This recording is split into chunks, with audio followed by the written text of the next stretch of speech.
this topic necessarily, speed as a whole, will be quite techy, at least I guess. I try my very best to not go kind of totally crazy. Let's see how that works.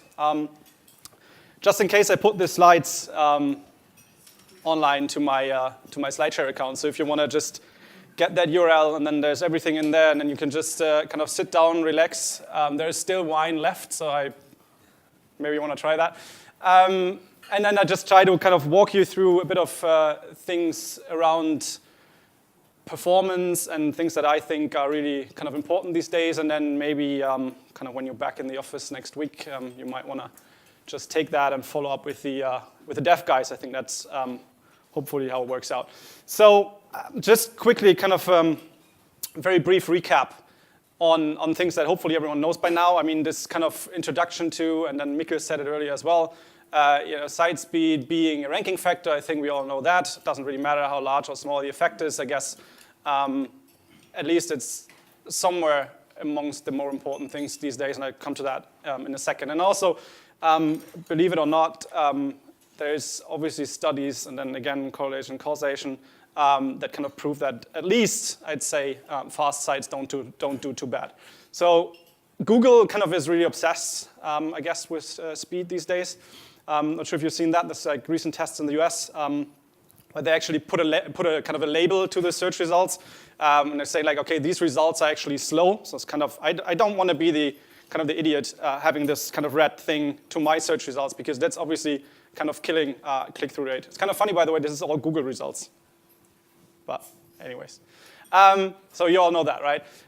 Then kind of an important thing about the Search Console, the data that you have in the Google Search Console is literally shit, so to say, because the problem is what they do is they kind of measure just the time from like for the request, but it doesn't kind of reflect how kind of fast the site really feels for a user. And then also it's different file types. And obviously like a small text file like a CSS or JavaScript is faster than the entire website. So don't really look too much at these data points. I think the only valid reason to look at it might be to kind of see common trends, if it goes up or down after a relaunch, something like this. That could be helpful. Other than that, there's better tools. We talk about tools later a bit. So just keep in mind, this is not the, I would say, entire truth. And then recent study, I think Dumbo Nielsen is also quite interesting. They really show that you have literally a window of 2 seconds to kind of deliver something. And then we talk about what delivering something means, because it's not necessarily the entire website, but rather something that you have on the screen and kind of can interact with, right? But if you don't manage that, then 40% will leave rather sooner than later, within or after the 2 seconds.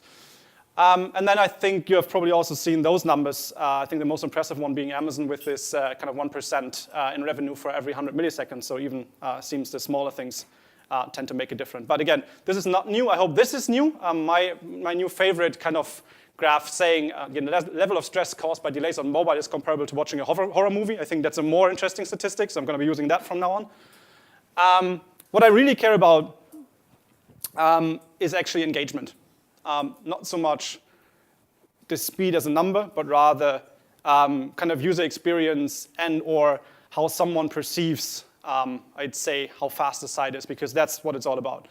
And then this is just from a project we've done recently, and then yes, this kind of page speed score, whatever that means, also went up, but I'm not really after this chasing the 100 out of 100. What I really care about is this, right? So bounce rate went down, the time on site on average went up, and then also all the other metrics I put, like I think was it views per session, also went up. So like really people kind of liked, apparently at least, to engage with the site better because it just reacted faster. I think this is like, don't make the mistake to just look at a skewed kind of page speed number, but rather look at the full picture. I think that's probably the most important thing. So for me, really, performance, I think you guessed it by now. Yes, SEO being a nice side effect. It makes sense in terms of crawlability, yes, but I think it's really user experience.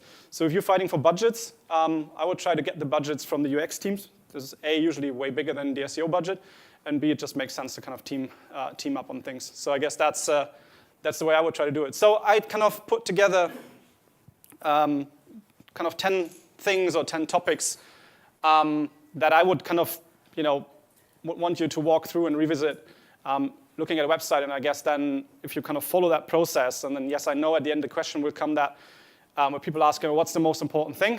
It's probably the same as with most of the other SEO topics. It's a package. Obviously, some things are more important than others. I try to kind of point that out, but generally, it's the package that actually makes the site fast. So first things first, time to first byte is basically what happens when you send a request to a server. So you type in the URL in the browser, and then something hopefully responds. And this is obviously depending on where you do that, kind of what geolocation you're in. So if I access a server in the US, that might have a higher time to first byte than if I do it from here and I try to access something that's hosted somewhere in Spain, right? I think that makes sense. So like an easy thing to figure out how that works for your site is a nice tool that the guys from KeyCDM put together. It's free. You can just plug in any URL. It does like, 13, 14 different locations, and then kind of really measures how fast something responds from any given location of the world. So that's quite helpful. The thing why I'm saying that is basically it's probably especially important if you work on like really large geographical footprints. Like if you're doing work in Asia, then there's no chance, also for other reasons, but also performance-wise, that you don't have a hosting or even multiple hostings within Asia. And then even Europe, probably sometimes it makes sense to have more than one location. So either you choose something like a proper kind of CDN provider that covers the regions that you need, or you build something yourself, but just doing the kind of the lazy approach and host it somewhere in the States and serve everything is probably not going to do. And then, yeah, the other thing that Mikkel also touched on a bit is, how fast is fast enough? There's never fast enough, I guess, but the question is, when and how long does it pay back? And what's kind of the ROI that you get from doing that?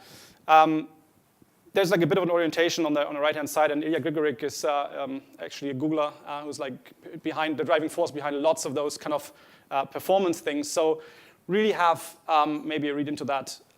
If that is like a high number for you, then chances are that it's either the hosting and or the backend architecture. It's nothing that you can really touch on. It's probably something that you have to give to the IT guys anyways.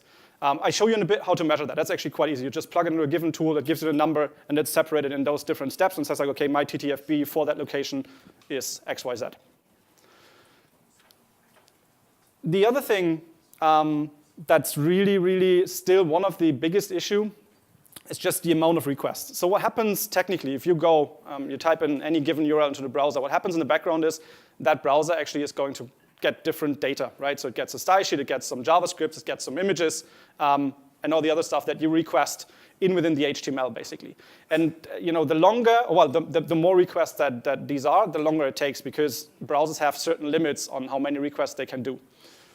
And then this is actually growing over the years. And two numbers that I found really interesting, if you look at the data here, is that actually an average website has 7-point-something CSS files. This is horrible. Like normally you should have one damn style sheet and not 6, because they need also be kind of processed individually, and that obviously takes time.